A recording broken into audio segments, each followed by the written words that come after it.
Ayan guys, magandang araw. So, may re-repair tayo rito na isang charger ng cellphone. So, ang problema ayaw mag-charge. So, sinaksak ko na. Ayan, nakasaksak na siya. So, try natin siyang i-charge dito. Ano nga pala to, Type C. Ayan. So, ayaw.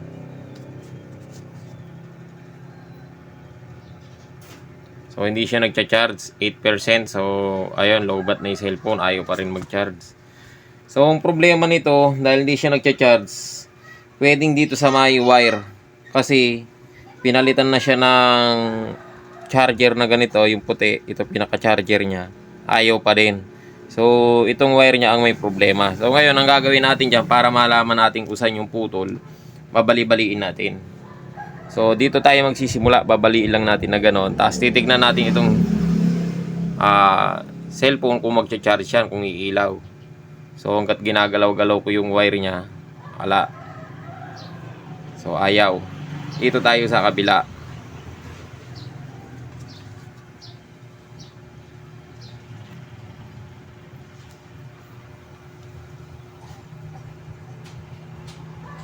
Ayun. Ayun, nagcha-charge. So, ibig sabihin dito ang problema sa may puno na to. So, ngayon, ang gagawin natin dyan, tatanggalin na natin to. So, ayusin ko lang muna yan, para itong camera natin para makagalaw tayo ng maayos. So, yun. Ito ang titingnan natin. Bunutin muna natin siya sa saksak, magkasaksak. So, tingnan natin dahil dito yung puno, dito yung putol niya sa puno. Tanggalin natin yung tornilyo. So, may tornilyo yung dalawa eh. Tignan natin kung mababaklas o kung kaya natin gawin. Kung repairable ba siya. Pero sa mga ganyan, pwede yan, kaya-kayang i-repair yan. Magaling ka eh.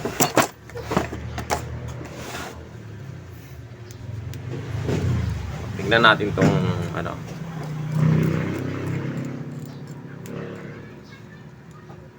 mababaklas ba siya.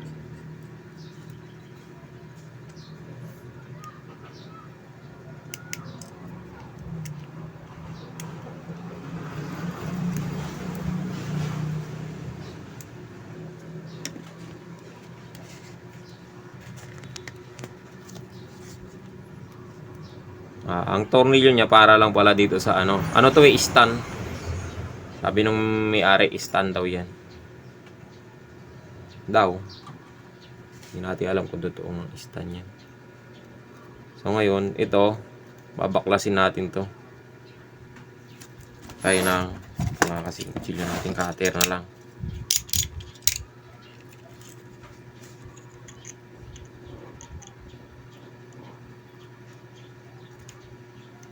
Sana babaklas at ma-repair.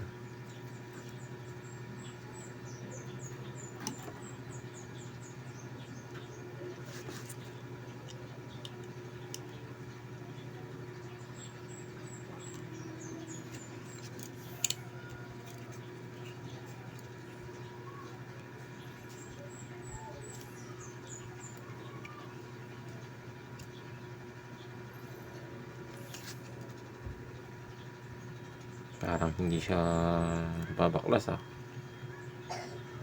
Parang hindi repairable.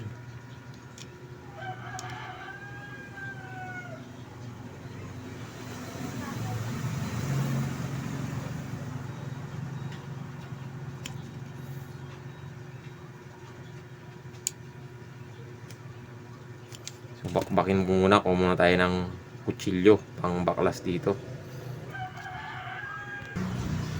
Ayan na, kuha tayo ng kutsilyo. Tignan natin kung kayang baklasin. Kung repairable ba siya, kung kaya ba siyang i-repair. Malaking babaklasin natin. Tigas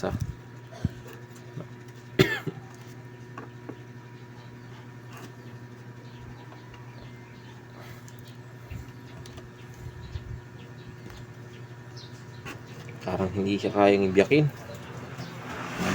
So, bibiyakin muna natin siya. Pukpukin ko muna sa baba. Baka kasi makakuha tong lamesa natin, masira. Ayan guys, natanggal na natin siya. Hindi pala siya repairable. Antigas. Ayun, nabaklas ko siya.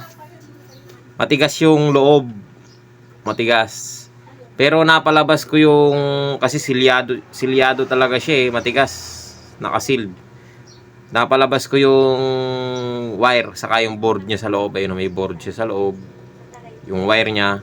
Ngayon, kakat natin yan dito. Hanggaan natin yung may putol. Tapos, saka natin i-direct na ihihinang doon. Putulin ko muna siya.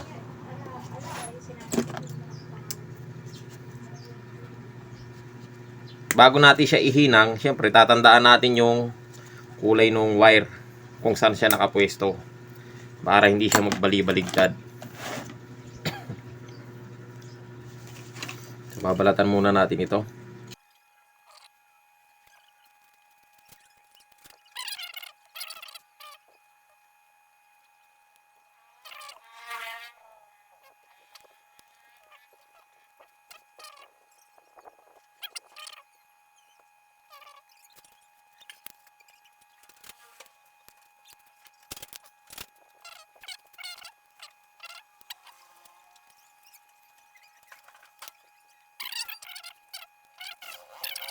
Yan, naipalabas na natin yung 4 na wire.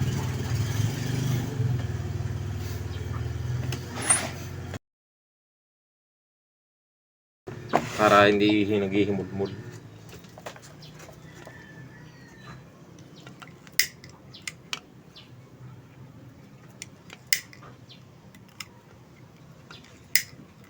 Yan.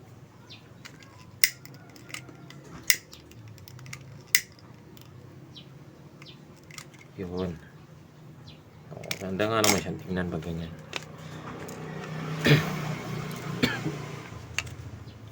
Yung ito na pala siya. Nakakon na. Ganyan. Titignan lang mabuti yung pagkakabitan, ano. Baligtad ito eh. Positive, negative. Dapat linisin natin.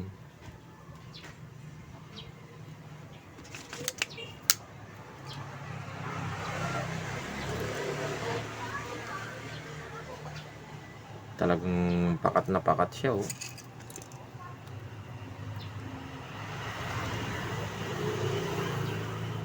Talagang dikit na dikit.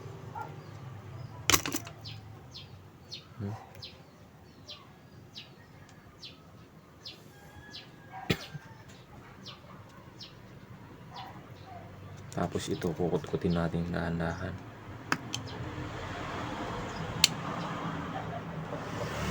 Silyado talaga. Kaya lang, ang ganda naman yung wire nito. Makapal.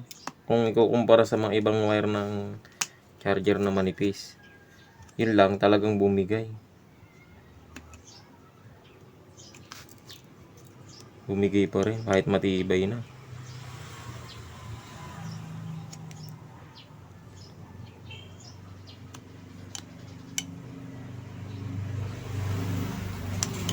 Ididikit natin ito ng stick glue.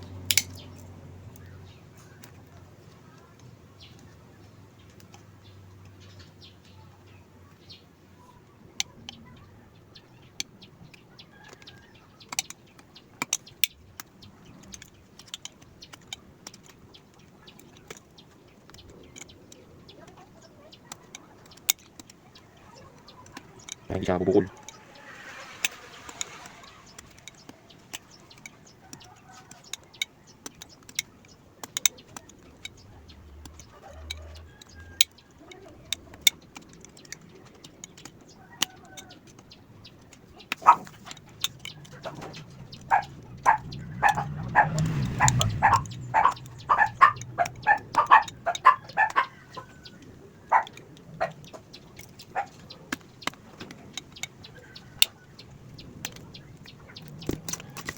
Baka sakali marikit natin ito.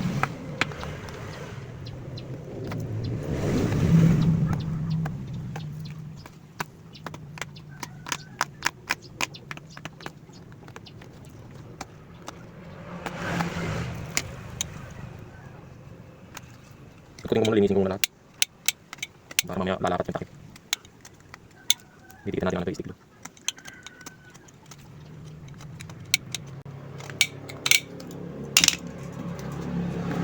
Yun.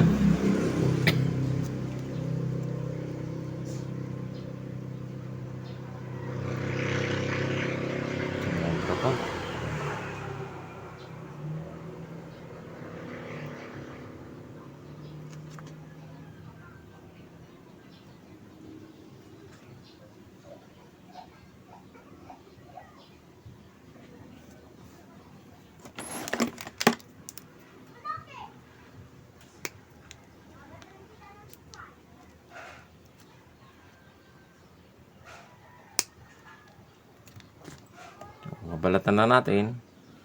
Saan natin iihinang doon?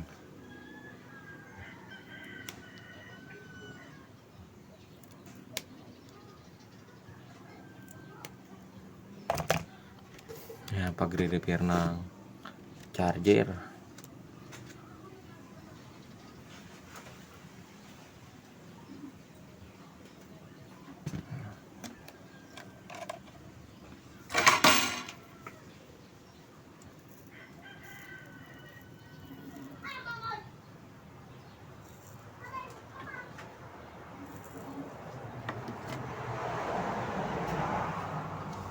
Yun. Lagyan na natin ng lead wire. Hinang na natin.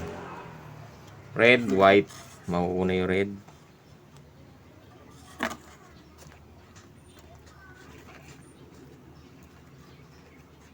Mauuna yung red.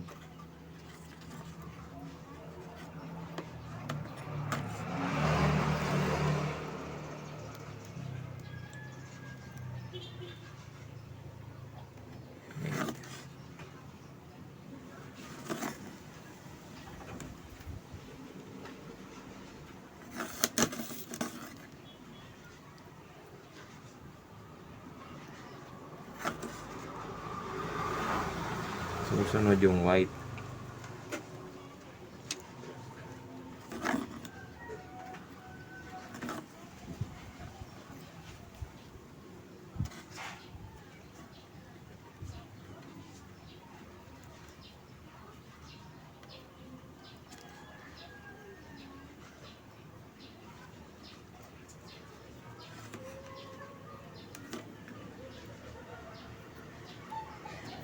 Susunod yung green. Tanggalin na natin yung green sa yung black. Yun.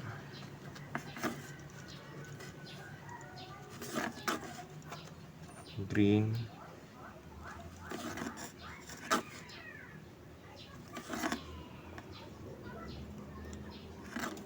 Susunod black.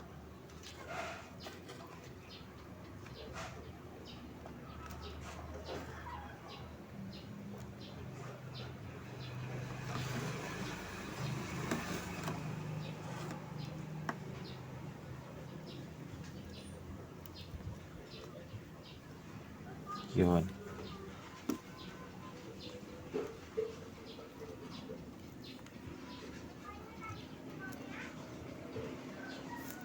Okay na. Hindi naman nagdikit-dikit. Okay naman.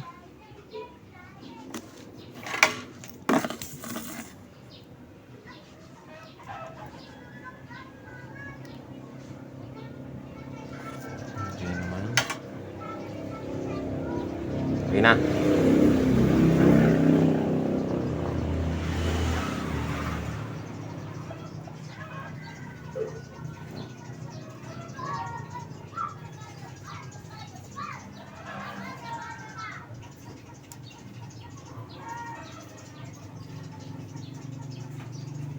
Yun. Tignan natin kung pwede pang ibalik. Pwede pa naman. Yun lang, nasira na yung ano niya, yung stand, kakapitan ng stand nasira.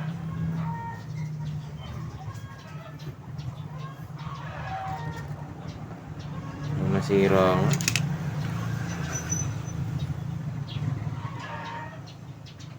Hindi na natin ilalagay yung cover, ganyan na lang.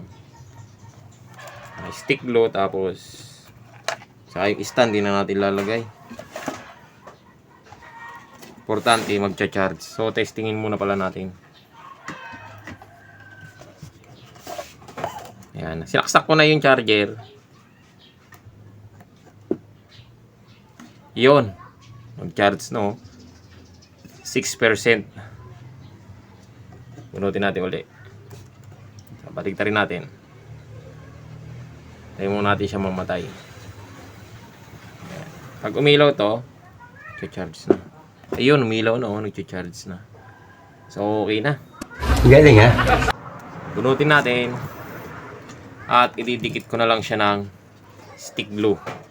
Stick glue, tapos ilalagay itong cover niya. So since okay naman na siya, gumagana na, nagcha-charge na siya, hindi ko na siguro ipapakita sa inyo yung pagkabit ng stick glue. Papakata lang naman natin ng stick glue dito, saka natin ilalagay yung cover.